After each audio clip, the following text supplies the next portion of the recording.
So welcome to our annual awards ceremony. So glad you can be with us. We're really recognizing some incredible people tonight. And you're going to hear about each of them. Not all of them will be here. Some of them will be getting their awards in Albany. A couple will be actually getting their awards in their towns, where they live, because they couldn't make it. But this is a credible all-star crew. And we're going to start out with Len Statham giving the first award. Oh, right? Okay, I'm going to take this off. So the first award is the Brendan Nugent Empowerment Award, and it is presented as recognition of outstanding efforts to empower and promote peers across New York State. And we have a special group that we want to recognize. First of all, we recognize all the great work that peers do across, not just New York, but across the country. But we wanted to recognize a special group that really just worked their ass off over the last 2 years to help individuals navigate this very complex system that we have to get what we call core empowerment services, but only if they want it. So that's the beauty of the peer, is that we're not forcing people into treatment. We're not making a decision for people. We're just helping to guide them where they want to go. And even if they didn't want to get into core services but called our hotline, the navigators were able to help get them into other types of services. Maybe they needed rental assistance. Maybe they needed a food cupboard to go to. That's the kind of work that we did. And I want to recognize our Alliance Core Peer Navigator team. If we could bring them up.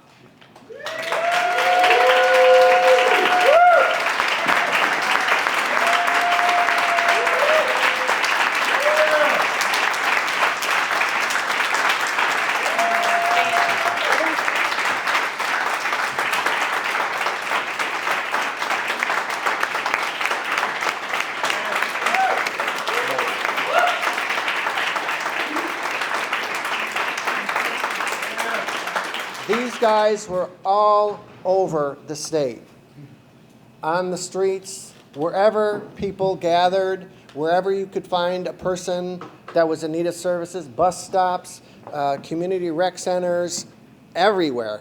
And there was a lot of creativity in looking for people to navigate to the core services and other services. And it's a rock star team. Unfortunately, the grant was a federal one, and we got kind of caught with all of the other programs that got cut because of the current administration. But they took it like champs. They grinded it out to the very end, and we're so proud of them.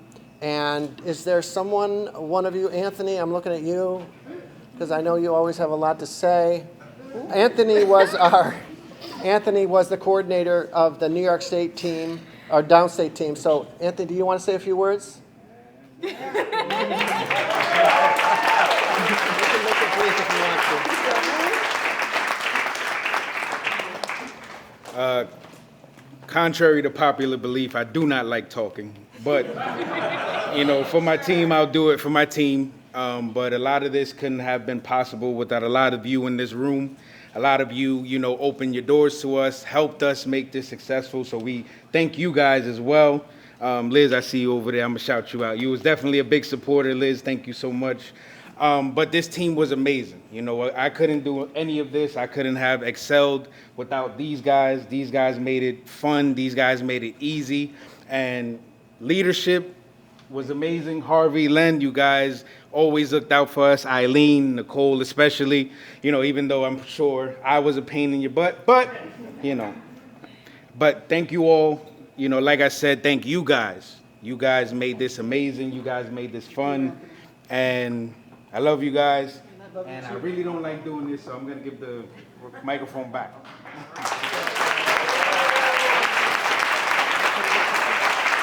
Yeah. We're sitting together. Let's snuggle up here.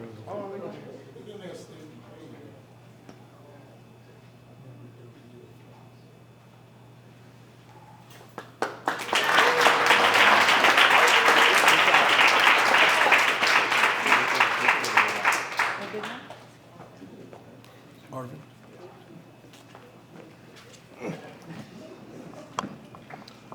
Okay. Thank you all.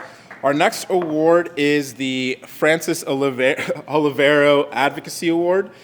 This award is presented to an individual who has demonstrated inspiring community leadership and advocacy on behalf of New Yorkers with mental health challenges. This year, our awardee is Arvind Suknanan. Arvind is the son of Guyanese immigrants and someone who has struggled with severe mental illness. Arvind grew up believing that hope was a privilege. After navigating a myriad of subpar social services, Arvind found Fountain House, where he successfully obtained supportive housing, graduated college, led a historic and successful political campaign for New York State Assembly member Jennifer Rajkumar, and led the Indo-Caribbean Alliance. Arvind now has a seat at the board of directors of Fountain House, where he's helping to pilot a community-supported housing model in the Bronx that is being backed by public officials, community residents, and developers. His mission is to reimagine community support for New Yorkers living with mental illnesses at scale to build pathways towards sustainable housing, wealth, and economic opportunity towards independence and recovery. We are really, really excited to offer Arvind this award and hope that we all can really take Arvind's lead in pushing for more services and supports for all New Yorkers with mental health challenges. He would be here, but he's on his way to Argentina.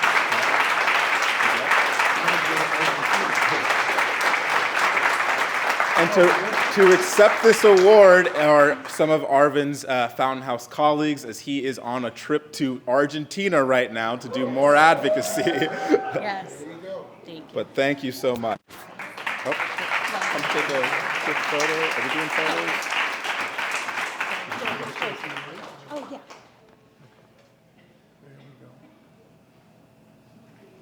All right, thank you. Me and Jay and I are here accepting this award on Arvind's behalf, and I'm going to be real quick. Just wanted to thank, Harvey and Luke and everybody at the Alliance for awarding this and asking him to come and be a presenter. I wish he was here so that I can embarrass him by telling him how amazing I think he is, because he deserves to hear it all the time. He's a tremendous advocate and asset to Fountain House and the Clubhouse community, and I know that he's going to continue to do incredible advocacy work. Jay? So really quickly, on behalf of Arvind, we just want to say thank you to everyone. You are an amazing organization composed of extraordinary individuals, and we look forward to continue partnering with you in the future.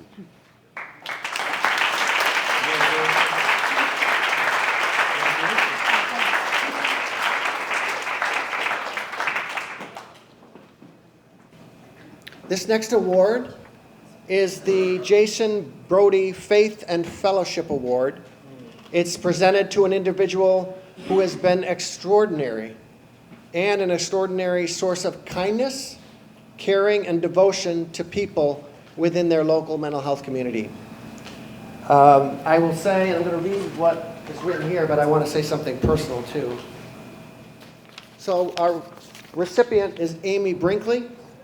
Amy has over 14 years of leading and investing in the lives of others, guided by her devotion to recovering people and her faith in God.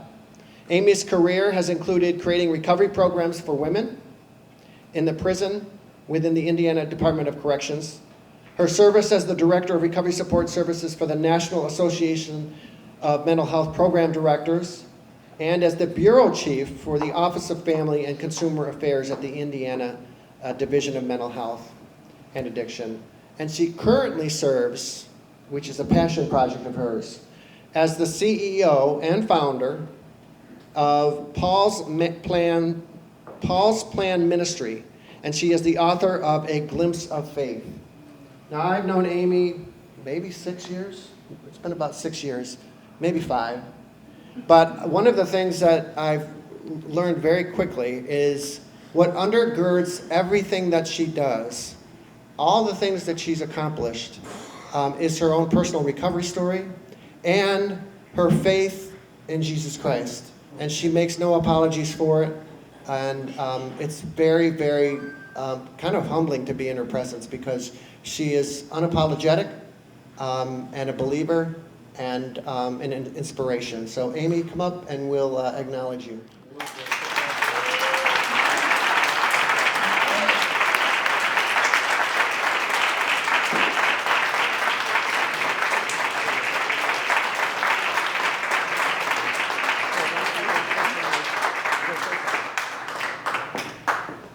Well, I don't even know what to say. I didn't want to say anything. I can't thank you guys enough. I don't share my faith to belittle anyone or to make anybody feel like I don't want to make anybody feel uncomfortable with my presence, but I am firmly a believer in Jesus Christ. I got saved in the Tippecanoe County Jail facing a 14-year prison sentence when I lost everything. And that was when my recovery journey started. That was when my faith journey started. And I know without a doubt that I would not be here if it hadn't been for Jesus Christ meeting me in that jail cell. And so that I am unapologetic about. And I'm just very open and honest about that. And I'm also very welcoming and observant of everybody else's faith as well. I just want to be here to love people. So thank you. This is a huge honor. Thank you guys.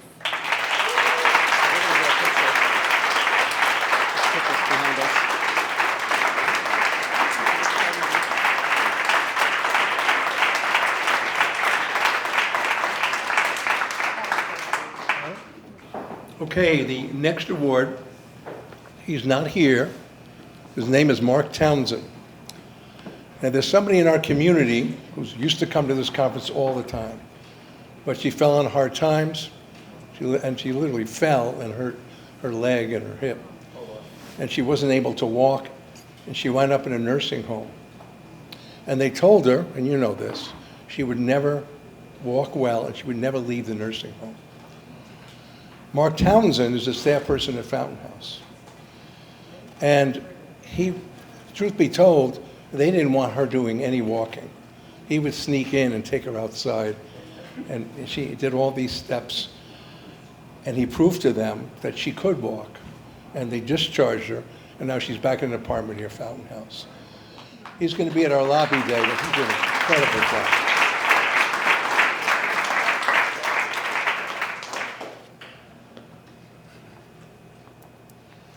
All right. Our next 2 awards go to folks who have won the Public Policy Leadership Award. The first will not be here today, but will meet us at Legislative Day on February 10th. For all of you who are interested in that, definitely come. And that will be Assembly Member Joanne Simon, the current Mental Health Chair in the Assembly, who has been instrumental in the work that we have done in the legislature and our biggest champion fighting against forced treatment and fighting for services for many folks, including a recent passage of legislation that was just signed into law this week by the governor, which changed the term used for folks who are experiencing a crisis from EDP or person in emotional crisis to person experiencing a crisis. And we're really excited to give that award. But today we do have our second awardee for the Public Policy Award, which is our attorney extraordinaire, Beth Harulis. I think for those of you who are in the morning session on litigation, I mentioned that I have 2 lawyers who are on speed dial, and I talk to just about every other day, and Beth is one of them. Beth, since her start as a staff attorney at the New York Civil Liberties Union in 1994, has served as one of the state's and nation's staunchest advocates for the rights of people with mental health disabilities. She has led countless campaigns against proposals to increase the use of involuntary outpatient and inpatient treatment, and worked closely with the Alliance and other colleagues to oppose such proposals last session. Beth has also played a major role in pushing for the passage of Daniels Law first responder legislation, and which successfully led to the approval and creation of up to 3 pilots that will begin operating in the coming year. She's widely known for her longtime work regarding the Willowbrook case, class action litigation, and the Hirschfield versus HHC Kings County conditions litigation associated with the death of Esmond Green in that hospital's emergency room. Beth, if you can come up and accept this award, we're so happy to offer this to you.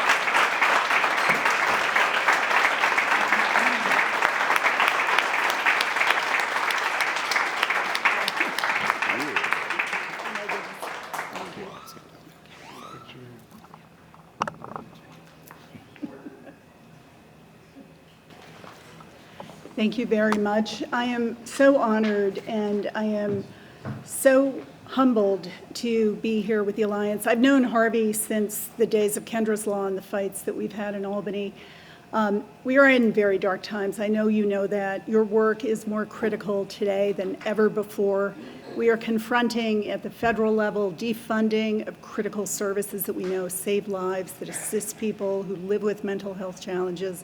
We have a state governor, we have a state legislature, we have a mayor in New York City who, just dropped out of the race, which is fine, but his policies will live on and cause untold harm to people with mental health challenges, the unhoused, people with substance challenges. We really need to put all hands on deck, stand together, and fight this fight. And I look forward to standing with you. I don't look forward to the fight, but lives are dependent here. So thank you all for the work that you all do, and I am very proud, and thank you.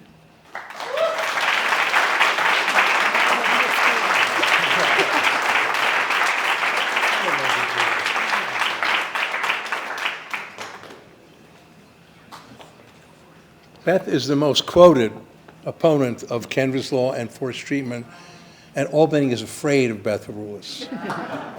It's a good thing.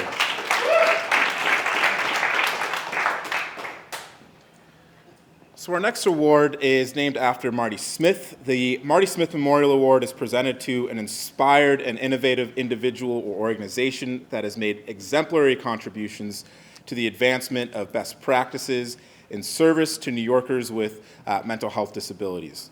It was named in honor of the director of Watertown's Bridges Clubhouse, Marty Smith, who worked with Jerry Smith and other members in the 1990s to found and operate the only ICCD or Clubhouse International certified clubhouse in the North Country. We are incredibly proud to offer this award to the most recent upstate clubhouse, Hudson Valley Clubhouse. Hudson Valley Clubhouse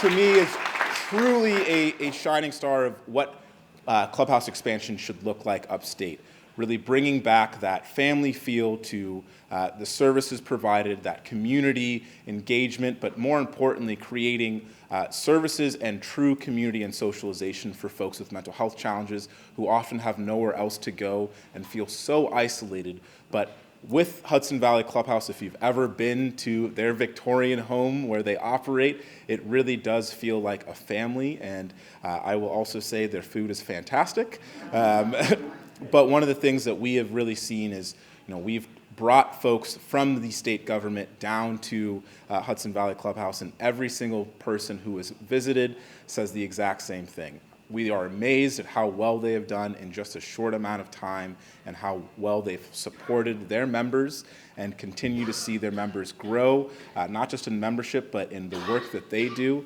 And we are proud to offer this to Hudson Valley Clubhouse.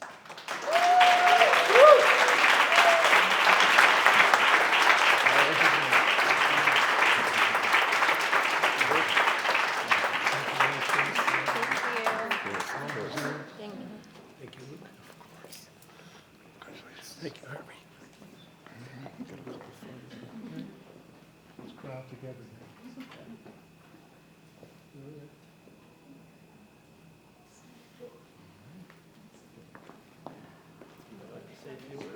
Okay, all right. Well, my name's Sarah Rand. Oh, sorry. I can speak loudly without it, but that's okay. I can roar, actually, right? So my name is Sarah Rand, and as first member of Hudson Valley Clubhouse, dating back to our opening on January 2nd of last year, I want to say that I'm really honored and proud to be here with my colleagues to represent the almost over 160 members we've had in just under 2 years of being open. And I really do think, having been at this conference for the past 2 days, that I feel an extraordinary kinship with all of you. And just as much as our family in the clubhouse is an alliance of sorts in a therapeutic way, I feel like right now we are all standing so strong together. And I feel very honored to be a part of this family of the Alliance. And I really want everybody, if you can, to come visit us in Poughkeepsie. And we will all give you a grand tour and, as Luke said, a wonderful home-cooked meal. Thanks.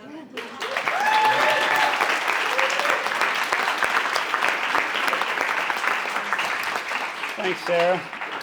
Well, I think it's an honor to be here surrounded by all of you, so many warriors for mental wellness in all your different capacities throughout the state, and really applaud all of you for what you're doing. I want to thank Harvey, Luke, Len, the whole Alliance for Rights and Recovery for this award. We're really excited to take this time-tested clubhouse model that's spread around the world over the last 75 years and move it into upstate New York. There have been many clubhouses supported and seeded in New York City over the last 30, 40, 50, 60 years. But upstate New York, that really has not happened. And really excited that the government and the Commissioner of Mental Health, Ann Sullivan, have agreed to support this idea of seeding some clubhouses throughout the state. Some of you here in the room might be some of those people. Don't know all of you, who might be interested in applying for an RFP to run a clubhouse. And as the pilot for upstate New York clubhouses, we are here and offering ourselves. I think I could speak for all of us, members of our board, interns, members, staff, all of us together. We're here to support any of you that have that thought process in mind, and we'll do whatever we can to support any of you. So thank you all, and we're really happy to be here.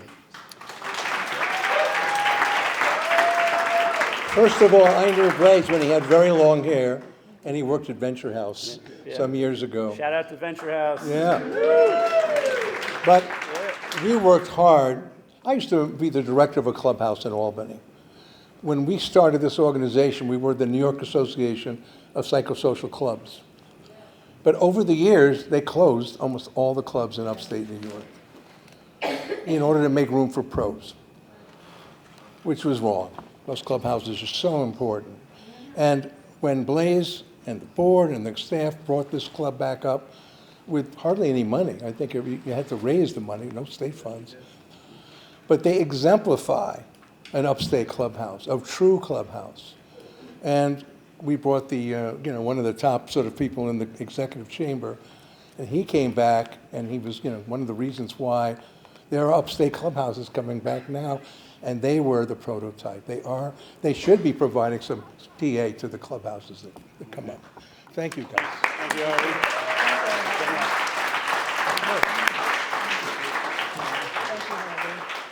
You betcha. You betcha. Who do you have? She's here too? The next one is our Muriel Shepherd Partners with Families Award.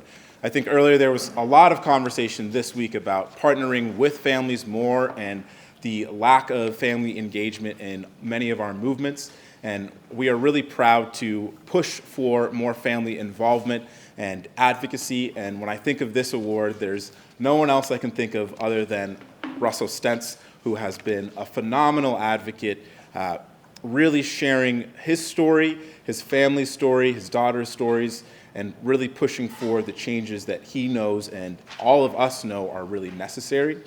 Just to tell you a little bit about the award itself, the Partners with Family Award is presented to an individual who has demonstrated inspiring leadership in the advancement of the Alliance of Families and Consumers in promoting the recovery, rehabilitation, and rights of people with mental health challenges.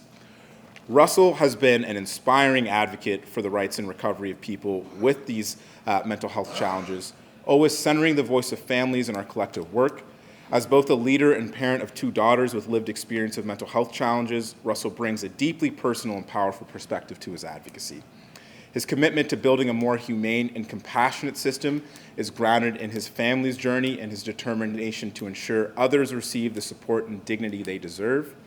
And over the past year, Russell has been with us, often coming in 4 hours early in the morning to Albany to be with us at press conferences in Albany, also coming to DC, really pushing for what he knows is needed and connecting with a lot of other organizations that might not always have that family support aspect included. But thank you so much for the work that you have continued to do, Russell, and we are so excited to continue working with you and really push for those compassionate services and the rights of folks with mental health challenges.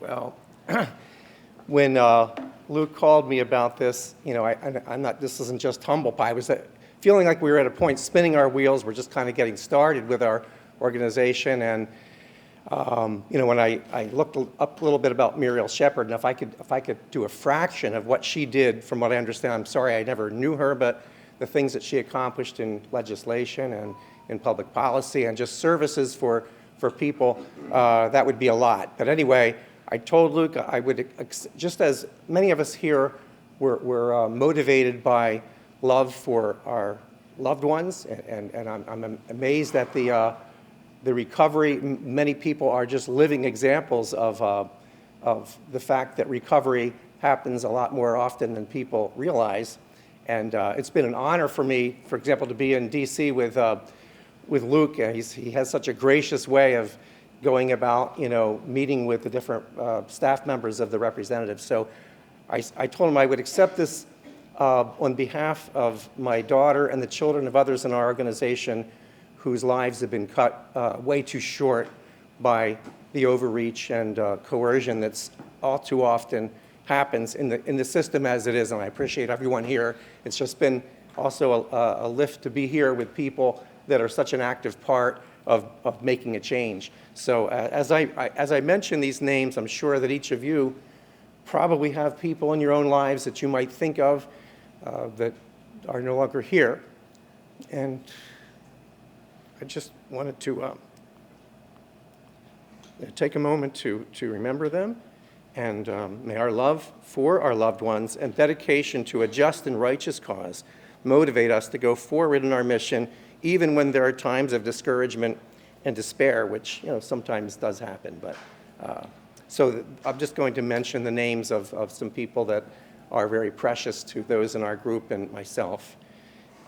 Clayton Natter Slutsky, Dexter Johnson, Jill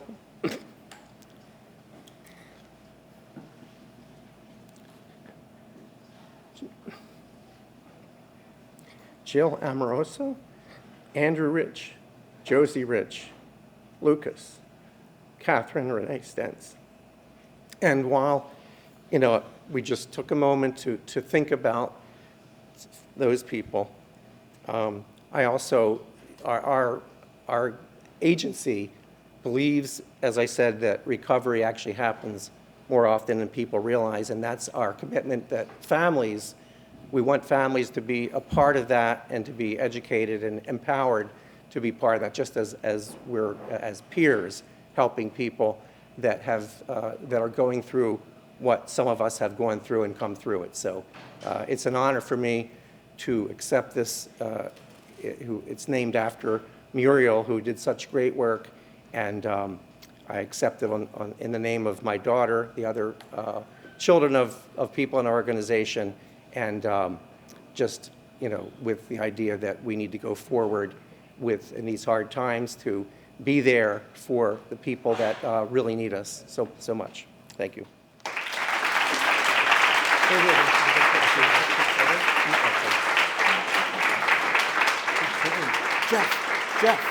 Jeff. Don't forget us. Russell, don't go away, please. So it's no secret that the family movement in our movement don't always agree.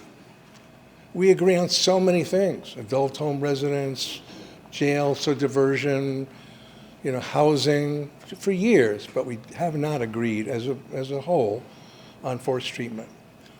And it's so important to have family members who are able to understand the arguments against it and who can be an exemplar to the family movement. Russell, I hope you continue to work with us. The more we can engage the family movement and explain to them that we understand why they're concerned about their kids, but we have a different answer than coercion. So thank you so much for that. Thank you. Appreciate it.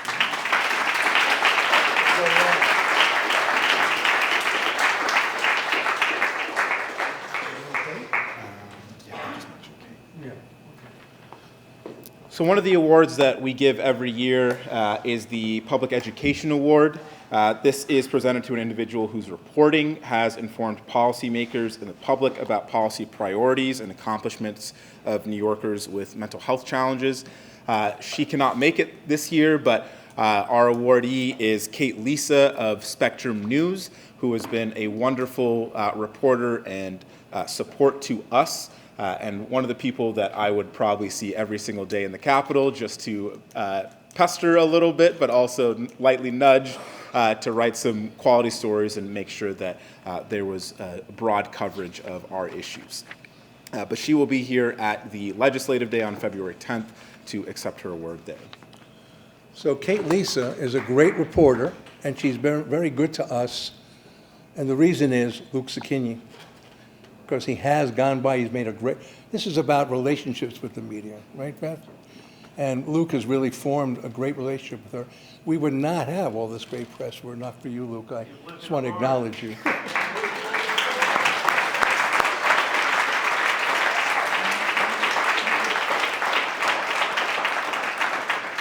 Our next award is named after Celia Brown, a wonderful and passionate peer advocate who has touched all of the lives in here, whether you know it or not, because of the work that she has done to advance peer support.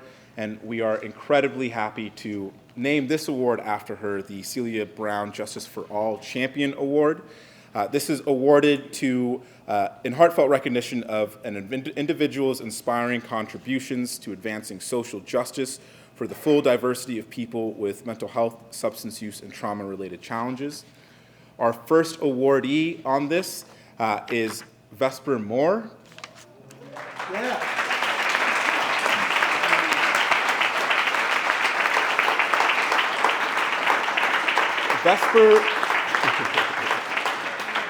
Vesper is a national leader in the peer movement and disability rights advocacy movement. As chief operating officer of the Kiva Centers, they have helped earn peer-run crisis respite programs that provide compassionate alternatives to hospitalization. Vesper has consistently supported rights protection work, including legislative advocacy at both the state and federal levels, and efforts to resist practices that harm rather than heal. Beyond this, Vesper is an Indigenous activist and international advocate who has brought the voices of people with lived experience to the United Nations, the U.S. government, and the global mental health organizations. Vesper has been featured in NBC News, PBS NewsHour, Politico, has been at the White House, amplifying the call for justice and dignity, and Vesper's work highlights the importance of trauma-informed, intersectional, and community-driven solutions to advance equity and civil rights. And beyond that, I am proud to call Vesper a friend and someone I can call on, whether it's about policy or just personal things, to get that kind of support in these kinds of roles where things can be a little difficult and sometimes you can get discouraged. But Vesper is one of those folks who truly uplifts me and many of the others in our movement to ensure that we keep pushing on and pushing forward no matter how difficult the circumstances are. So I can't think of anyone else who would be better suited to receive this award from us today.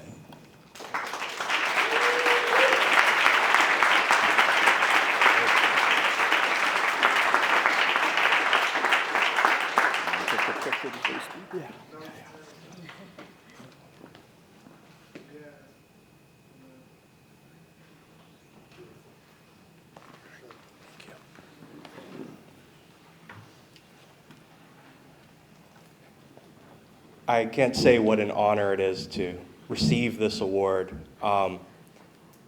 especially in the name of Celia Brown. And I want to say I met Celia over a decade ago.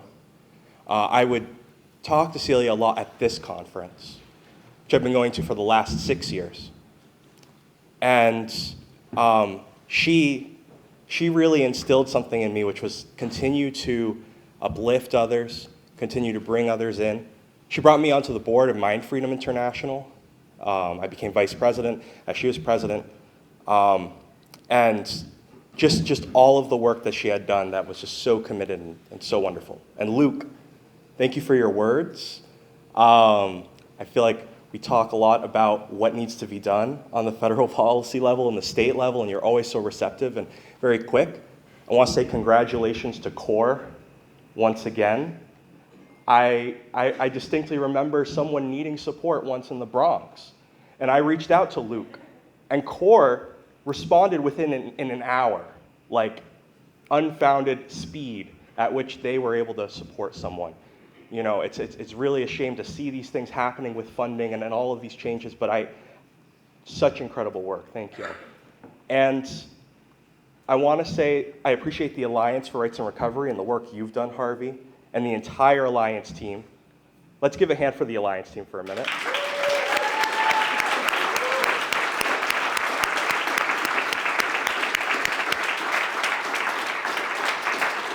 And I want to say that because you all have done something so exemplary. You've brought people together from so many different places. You've continued to meet rights and recovery where it needs to be. When in New York City, when there was an increase of forced treatment, and in different parts of the country, you met the challenge and continue to, as well as just continuing to promote peer support and alternatives and many of the things that we know work. So thank you for that, and this is such an honor.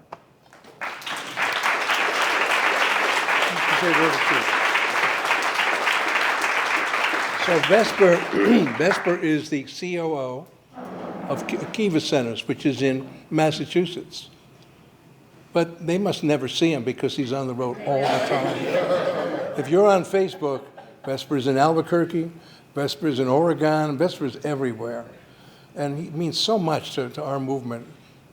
He's a young man, as you can see. He represents the hope of having the young people involved. And he's a role model for them and a real treasure for us. So Vesper, I'm so proud of you. I'm really so glad you're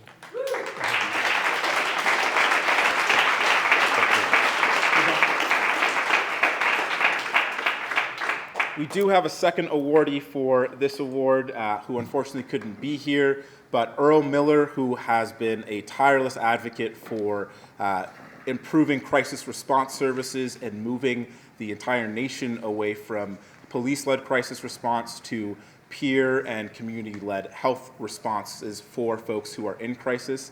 Earl can't be here today because he is continuing to do the work and will hopefully be with us at Legislative Day. But just want to note that Earl has been phenomenal, and we are very proud to offer this award to Earl as well.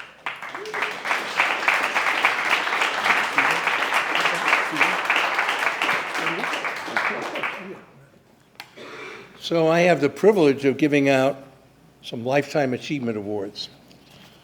And they're named after Sally Zinman, who's one of the great pioneers and heroes of our movement, going back, decades ago, and organized the peers in California and really had an impact around the country. And she was my friend and a dear, dear person, very brave. She struggled with cancer a number of times, and she went out with dignity and with a lot of love from so many people. There's a couple of award winners here. This is a great pleasure for me because Susan Rogers, I've known her for some time, and she is deeply a member of the movement here in our country. I think I knew you first. Where are you, Susan? There you are. When you worked for the MHA of Southeastern Pennsylvania. Am I right about that? Good. You look a little puzzled. What's that? Oh, okay. Can you guys hear me? Okay, great. All right, let me get closer. So I've known Susan for a very long time, and she is highly regarded in our movement. She's been a steady factor. It's never about her ego. She's so humble and a great servant. And the National Consumers Self-Help Clearinghouse was funded for years and run by Joseph Rogers. But Susan has continued that, even after it lost its funding from the federal government. And she gets out that information. It's a compendium of information about what's happening in our movement. And if you want to know about it, you read Susan's material. The other thing is, I'm a fastidious sort of writer. You might say I'm a compulsive sort of editor. But nobody edits my work like Susan. And everybody in the movement runs all this material by her to make sure it's good. You're very good at working with the press. You get our story out there. But I guess it's your passion, yet your humble way that really has endeared you to me and so many people. So Susan, I'm proud to give you the Sally Zinman Lifetime Achievement Award.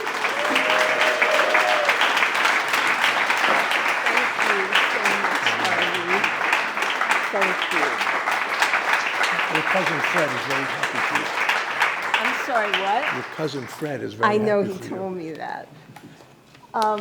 Okay, so because a lot of the people who have received awards tonight are not even here, so I'm going to take their time and speak a little longer than maybe you would expect. And I didn't ask Harvey how long I could speak because it's easier to ask for forgiveness than permission. So I'm going to just speak a little bit. First, of course, I want to say I'm so grateful and honored to receive this award, and especially, by the way, can everybody hear me? Yes. Especially named after Sally, who I've known since I first met her at Alternatives 85, the first Alternatives conference in Baltimore, and I met Sally there, and I have known her until she died in 2022 and have enormous respect for her, as Harvey was saying. And I also must say that I am standing, I know it's a cliche, but I am standing on the shoulders of giants.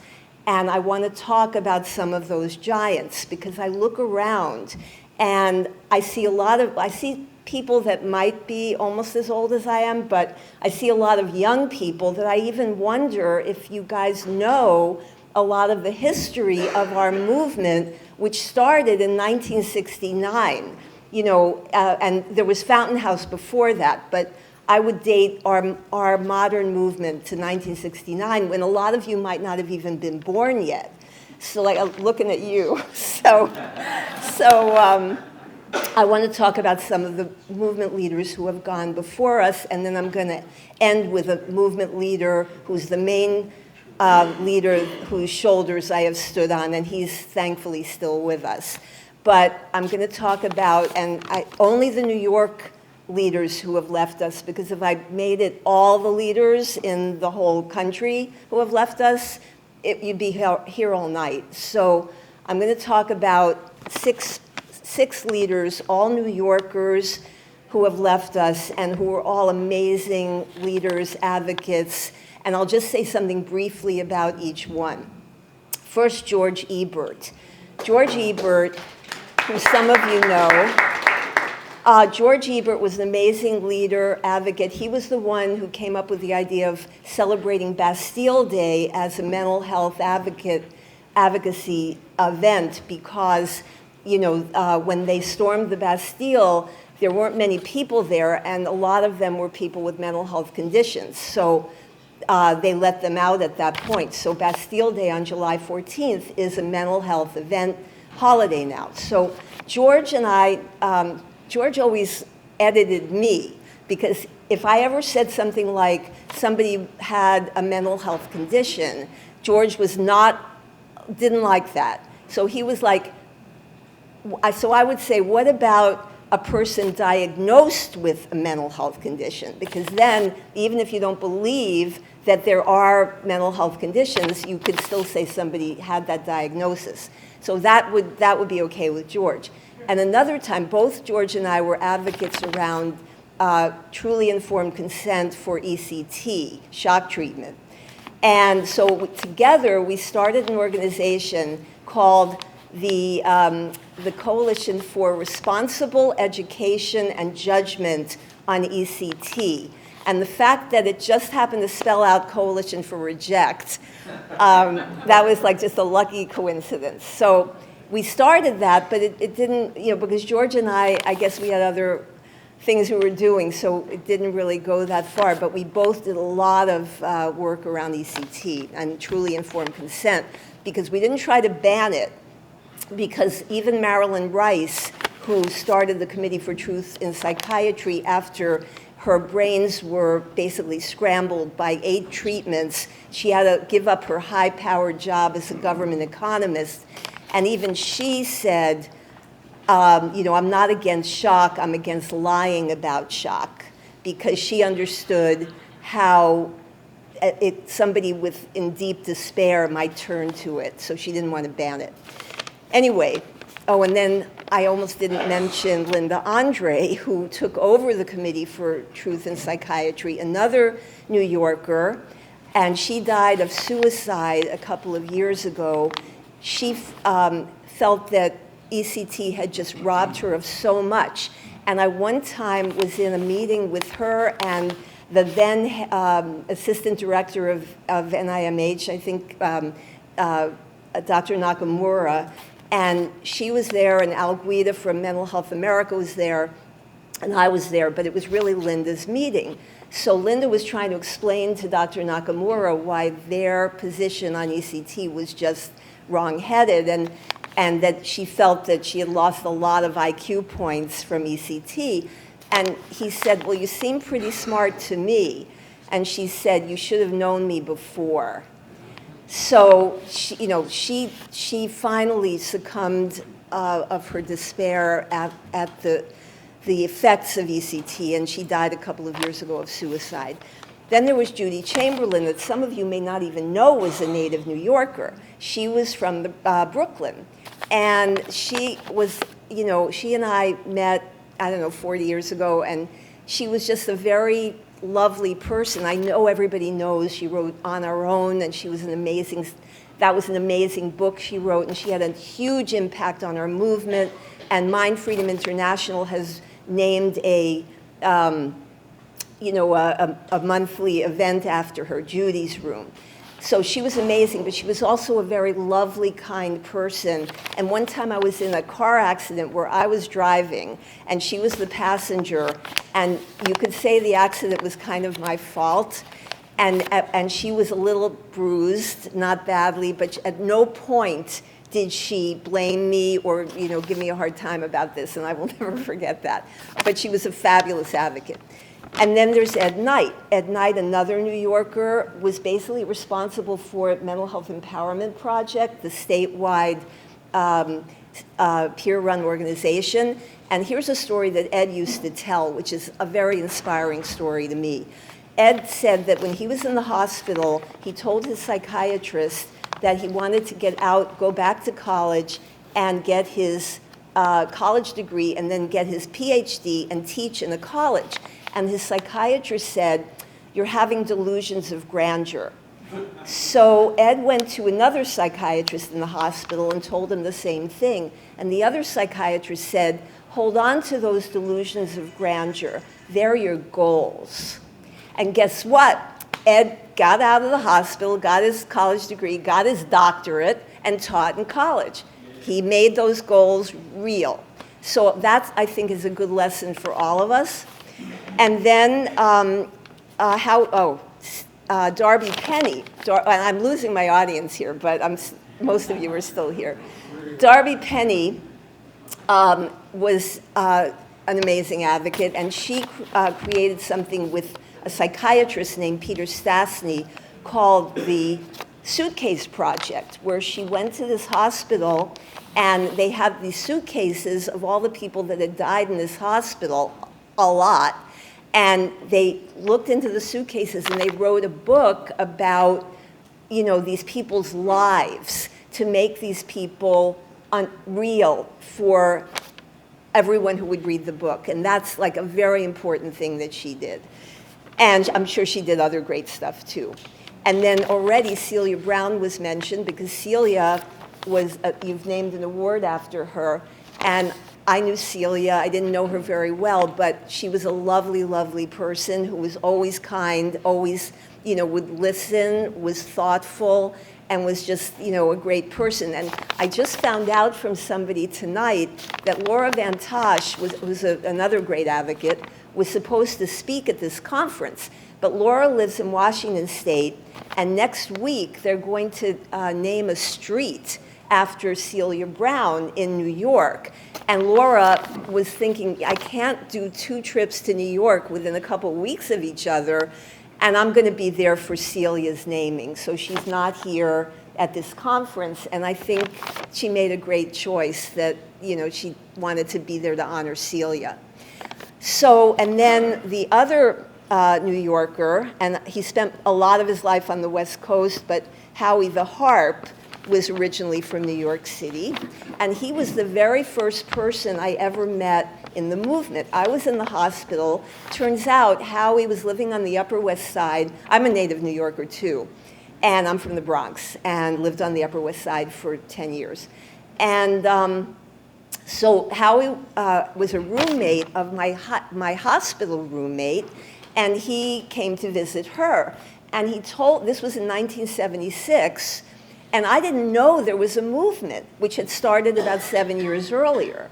And Howie clued me in. He said, there is this movement for social justice of all of us, which was this enormous, event in my life to find this out. And of course, now Howie, there's a center named after Howie in New York, and some of you may have heard of Howie. So Howie is another famous New Yorker advocate, great advocate, who has gone before us.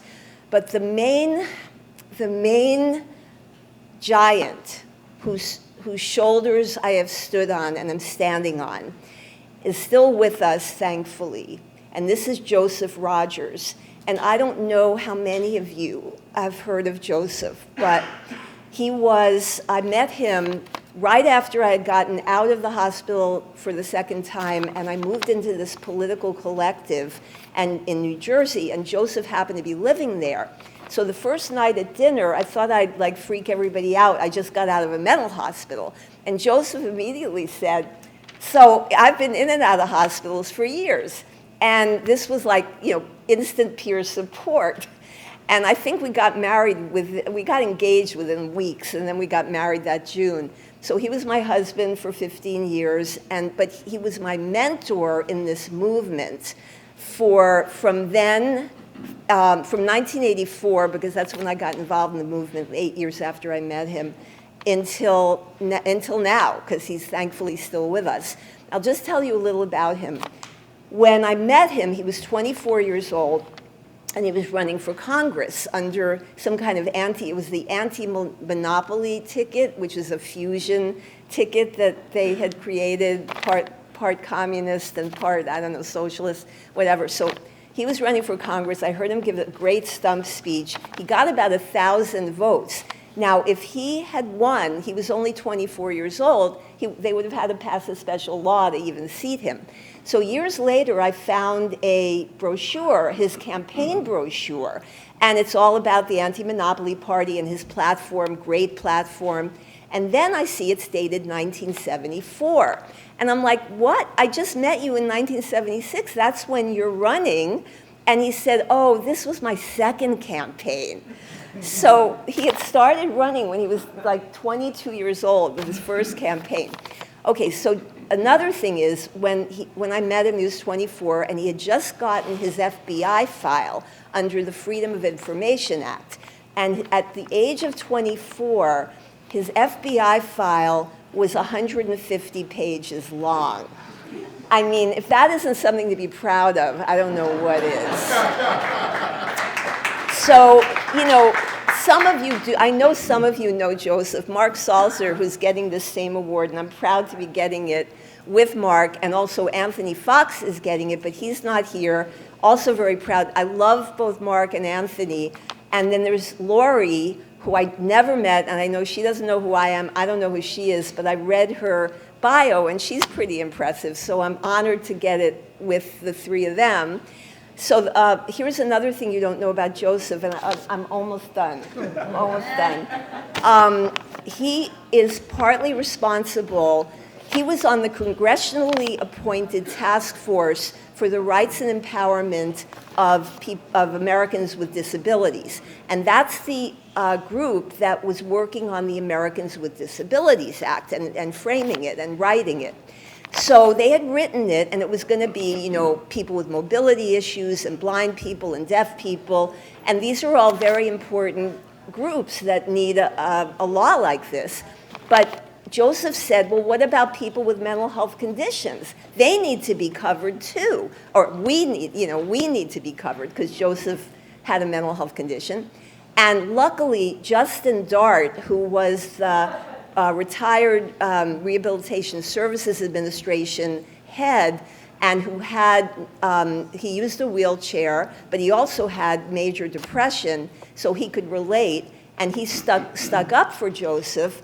Maybe without Justin Dart's backing, Joseph wouldn't have succeeded in getting them, because they were like, it's going to be too expensive, it will never pass if we try to cover everybody. But Joseph stood fast, and Justin Dart, importantly, backed him up. So with Justin Dart's backing, and we all need backing, right? It's all a group effort. I mean, we can't just do it all by ourselves.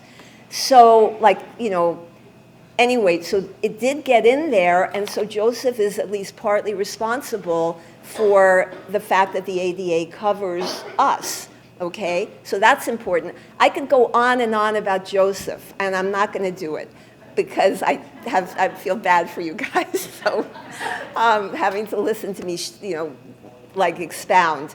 But I feel I'm very grateful for this award and for this audience and for this event, and thank you, thank the board of the Alliance, and thank all of you too. Oh my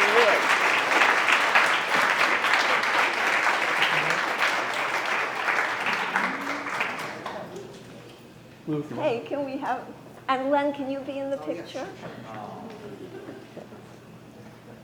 Barbara, you need to move over or something. There you go. My phone waited too long. Sorry. What are you doing? One more.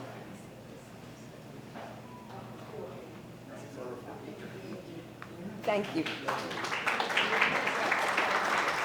So it's a tribute to Susan that she didn't say anything about herself. Yeah, right. She's so humble, she was talking about her heroes. I want to add some addendum to two of your stories. So we worked against Kendra's law in 1999. Every day, all the way through the session. And we lost, and the bill was approved. Now, I was taking my kids to Old Forge in the central region, not far from where George lived. And here we are, I'm driving by, I pull into a gas station, there's a newspaper that says, it's George, with the sign saying repeal Kendra's law. The next day, The other one is Ed Knight. I have an addendum to that story a little bit. The way I understood it was, he was in the hospital and he wanted to be discharged, and they asked him, what he was going to do when he was discharged, the way I heard it. And he said, I want to be a researcher and I want to focus on people with mental illness. And they said, he's got delusions, we're not going to let him out. Several weeks later, same thing happened. They asked him, what are you going to do when you get discharged? I want to be a researcher around people with mental illness. Let him out. He came back one more time. They asked him, what are you going to do when you leave? I want to be a clerk. They discharged him. He became a researcher for people with mental illness.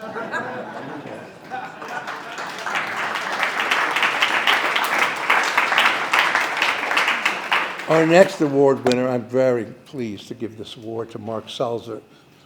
I'll read this and then I'll say some things here. For over 20 years, as the director of Temple University's Collaborative on Community Inclusion, Dr. Salzer has been one of the preeminent voices of the recovery movement.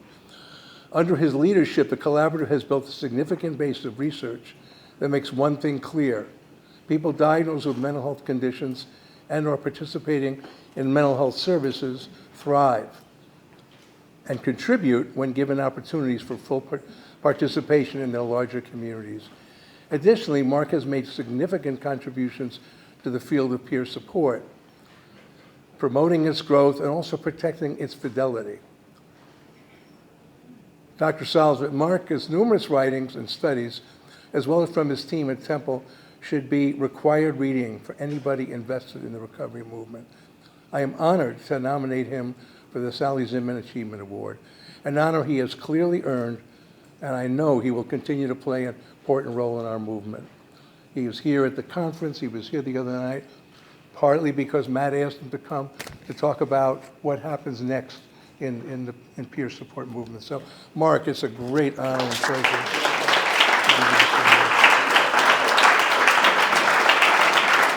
I guess we should do a picture.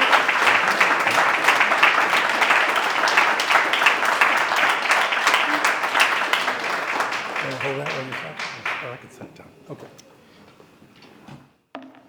So I know I'm between you and barbecue, but wow, this is unbelievable, quite literally unbelievable. Sally Zinman it was amazing, an amazing long-time advocate, had so many accomplishments. Please read her bio. It's incredible. And to have my name be associated with somebody like Sally Zinman is unbelievable, quite frankly. It's also an honor to be here with my fellow Lifetime Achievement awardees, amazing folks, especially Susan Rogers, who I've known for 27 years, been fortunate to know for that long. Susan is the information glue for the movement. Well before other folks, well before social media and other kinds of things. It was Susan who was sharing that information. It was Susan who you would go to say, hey, who's doing that one thing somewhere? And Susan would know exactly who that was and would make those connections. And somebody I idolize to get a Lifetime Achievement Award at the same time is pretty amazing. Susan also has edited my writing, so I'm in very good company You can't get past it, I'll tell you. with Harvey. I'm also humbled to be here. My face is hurting because I've just been sitting here smiling the whole time at all the awardees, all the amazing folks.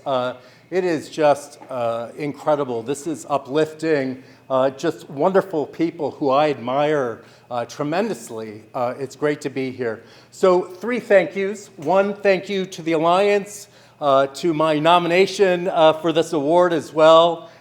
This is the preeminent conference in the country. People around the country, probably world, pay attention to what happens here and to what the Alliance is doing. So you're fortunate to be able to come here. It's right in your backyard. I'm fortunate too. I'm only about 3.5 hours away, so it's a relatively short drive, but so humbled to be here. I'm also humbled to be here and want to thank all of you. Leah Harris mentioned today in an earlier segment about us needing to outthink folks who are doing things that are not very good right now and have not done good things in the past. That is, I am a researcher, right? I do quantitative research, I do statistics, all that kind of stuff, because I'm trying to use my skills and abilities to outthink what folks are doing, to raise awareness of the things that I'm learning and will learn from all of you over time with your works, with your thoughts, with your experiences. Those really drive my research questions that I do. So I just want to thank all of you for that. It's just such an honor to be here and to get this award. So thank you.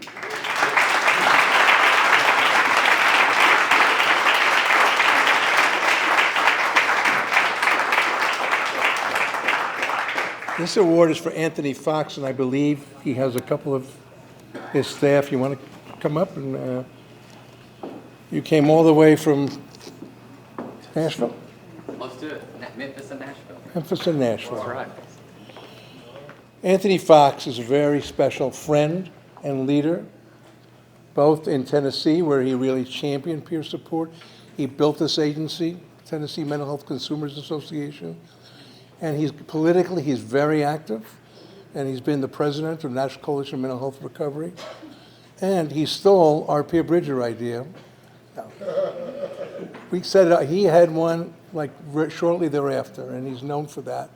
And Anthony's a man of heart, but he's a good businessman too, and he's really well respected. And in his role as the board president of National Coalition, he's just had a way to really keep things moving along, and just really his presence is very kind and very sincere. And he's ready to retire now, so we really wanted to honor him. And his words, I'll end with, is, "We will be free and empowered to express our unique voices, to learn from each other in the spirit of self-help, mutual support, and the principles of recovery in action, with the goal of living full and independent lives in the community."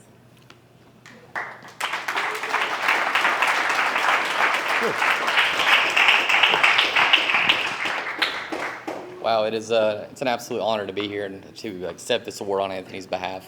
He did send me a few notes, so I hope that's okay. Me and Bruce are going to read those. According to Anthony, he says, "I'm truly humbled to receive this Lifetime Achievement Award. To be recognized in this way is not only an honor, but also a reminder of the incredible journey I've been blessed to take. First, I want to thank the Alliance for Rights and Recovery for this recognition. To be chosen among so many deserving people is something I'll never take for granted. This award is not just about me, it reflects the support, encouragement, and belief of so many others, to my family who have been my foundation and constant source of strength. Thank you for walking beside me every step of the way. To my colleagues, mentors, and friends, I'm grateful for your wisdom, your challenges, and your partnership in striving for something greater." He goes on to say, "Over the years, I have learned that true achievement is not measured only in milestones, but in the lives we touch, the opportunities we create, and the difference we leave behind. If my work has inspired, encouraged, or opened a door for even one person, then I consider it all worthwhile. This recognition is not the end of a journey, but a reminder to keep giving, keep building, and keep sharing what I've learned. I accept this award not as a closing chapter, but as encouragement to continue contributing in every way I can."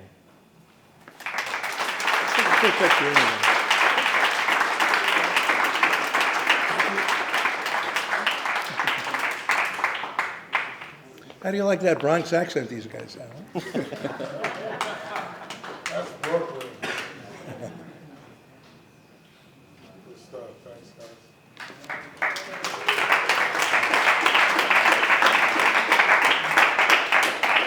Our final Lifetime Achievement Award is for Lori Accardi.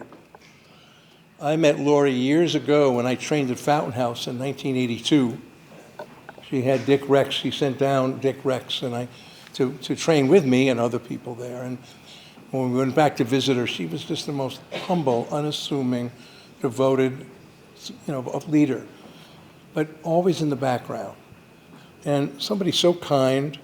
She was a pillar of leadership, compassion, and vision at Catholic Charities. Joining the agency in 1980, she initially thought, she's not here by the way, she initially thought her stay would be just 1 year. Since then, she led the agency with great vision and impact, creating housing options for people with mental illness and developmental disabilities, expanding supports to help families stay together, and establishing programs for children facing mental health challenges, involvement with juvenile justice and school placement problems. More recently, she spearheaded the creation of Encompass Family Health Home in partnership with colleagues across the state, a groundbreaking initiative to improve outcomes for families. I know, the thing I remember most about Lori is we were fighting, we were fighting for training for the police because they had killed somebody down in Binghamton, and she came up and lobbied all day long and spoke on the radio and was, again, so compelling. So Lori Accardi will get her award when we return back to Binghamton, and Brandon Campbell, our board member, will give her the award. So we have one more award. I'll let our board presidents provide it.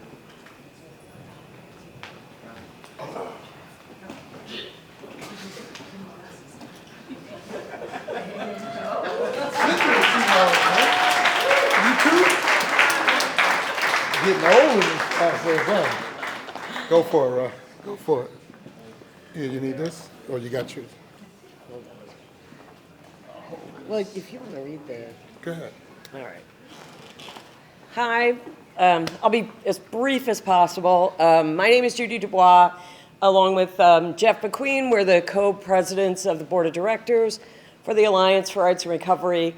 The award that we're giving is the Kristen Vincent Leadership Award, and the awardee is someone who, well, I'm going to read it, otherwise I'll be a mess. Robin Kruger's been a guiding force on the board of directors of the Alliance for decades, serving in many different roles. She's the board historian and basically has all of the answers. If there's ever a question about what our responsibilities are as a board member, she's our go-to and generally the final say. Not her choice, we just trust her implicitly. She's a natural leader and mentor who guides us with compassion, wisdom, and humor. Most importantly, she's not driven by personal gain or advancement. She's driven by her love of the mission, vision, and values of the Alliance. It's been a tremendous privilege to sit on the board with her. I've learned so much from her and know that I will continue to seek her guidance, thoughts, and wisdom for as long as I'm able.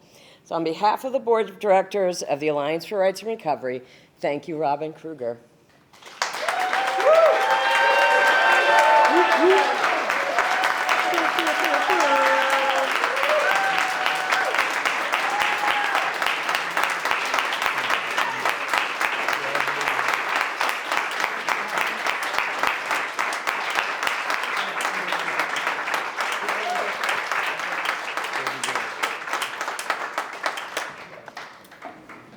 Thank you so much.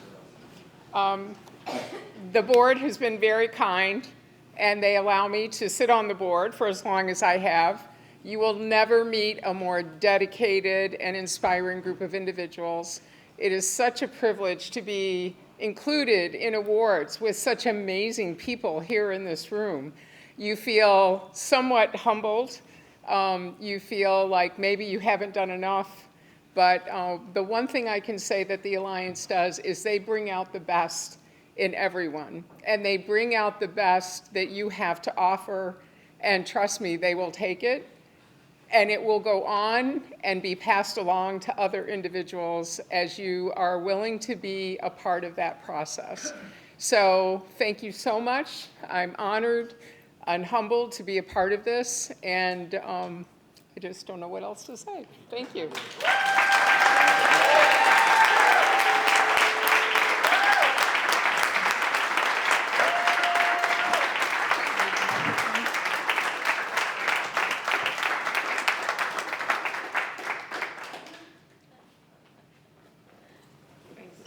I just want to say one more word about Robin.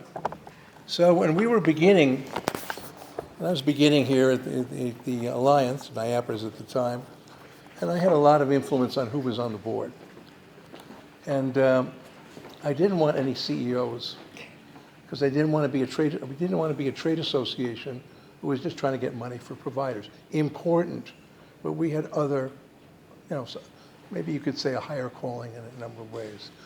So I was very cautious about that, but Robin was well beyond that. I mean, she's solid and grounded in the business of the work, but she is devoted and loyal to our association. And personally, I have felt your support all the way through, as you know.